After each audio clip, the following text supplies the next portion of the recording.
നമസ്കാരം, എല്ലാവർക്കും തൊമ്മി വൈറൽ ടോക്സിൻ്റെ പുതിയൊരു വീഡിയോയിലേക്ക് സ്വാഗതം. ഇന്ന് നമ്മൾ നോക്കാൻ പോകുന്നത് ഇന്ത്യൻ സിനിമയുമായി ബന്ധപ്പെട്ട ലേറ്റസ്റ്റ് ആയിട്ടുള്ള 3 റൂമറുകളെ കുറിച്ചാട്ടോ. റൂമറുകളാണ് കേട്ടോ.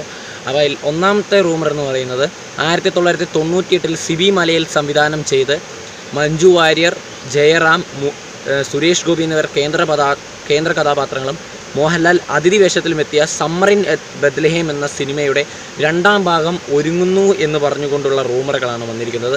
ഇത് സോഷ്യൽ മീഡിയയിൽ മുഴുവൻ പരക്കുന്നുണ്ട്. പക്ഷേ മഞ്ജു വാര്യറും സിനിമയിലുണ്ട് എന്നാണ് പറഞ്ഞിരിക്കുന്നത്. എന്നാൽ ഇതുവരെ താരങ്ങൾ ഒഫീഷ്യലായിട്ട് ഇത് പ്രഖ്യാപിച്ചിട്ടില്ല. റൂമറുകൾ മാത്രമായിട്ടാണ് ഇത് പോയിക്കൊണ്ടിരിക്കുന്നത്.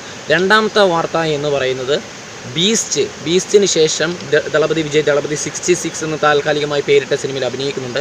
അതിനുശേഷം ദളപതി 67 എന്ന് താൽക്കാലികമായി പേരിട്ട സിനിമയിൽ KGF ചാപ്റ്റർ 2ൻ്റെ വില്ലനായി വന്ന അധീര, അതായത് സഞ്ജയ് ദത്ത് വില്ലനാകുന്നു എന്ന റൂമറുകളാണ് വന്നിരിക്കുന്നത്. ഇതും ആരും ഒഫീഷ്യലായിട്ട് പ്രഖ്യാപിച്ചിട്ടില്ല, റൂമറുകൾ മാത്രമാണ്.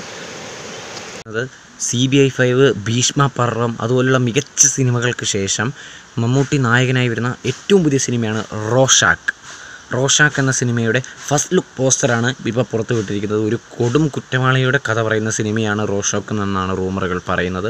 അപ്പോൾ മികച്ചൊരു എക്സ്പീരിയൻസ് ആയിരിക്കും റോഷാക്ക്. അപ്പോൾ നല്ലൊരു വിജയാശംസകൾ ഞാൻ റോഷാക്ക് നേരുന്നു. മികച്ച ഒരുപാട് ഇനി ടീസർ, ട്രെയിലർ അതുപോലെ എല്ലാം വരാനുണ്ട്. അപ്പോൾ അതെല്ലാം മികച്ച രീതിയിൽ തന്നെ ഫാൻസിനെ തൃപ്തിപ്പെടാൻ കഴിയുന്നതാവട്ടെ എന്ന് പ്രാർത്ഥിക്കുന്നു. അപ്പോൾ ഇത്രയും പറഞ്ഞുകൊണ്ട് ഈ വീഡിയോ ഞാൻ ഇവിടെ അവസാനിപ്പിക്കാം കേട്ടോ. അപ്പോൾ പുതിയൊരു വീഡിയോ കാത്തിരിക്കാതെ ഗുഡ് ബൈ.